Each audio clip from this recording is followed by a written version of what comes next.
अस्सलाम वालेकुम YouTube channel दोस्त शेख 79 आ निके झोमरी लिया थोड़े वास्ते सजाद भाई लिया। अगर इनकी पंजाबी पसंद आवे लाइक तो शेयर जरूर करना, शुक्रिया।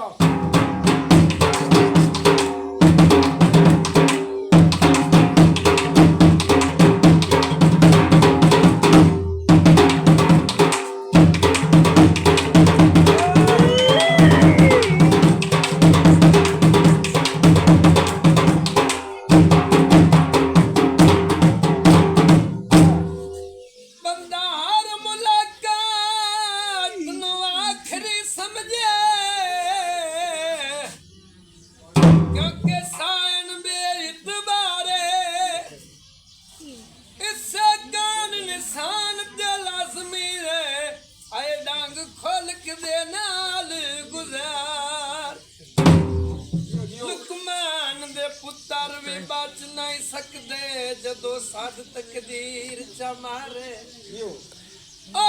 जीवी दर्द च मर गया भी आए कोई बशर न याद विसा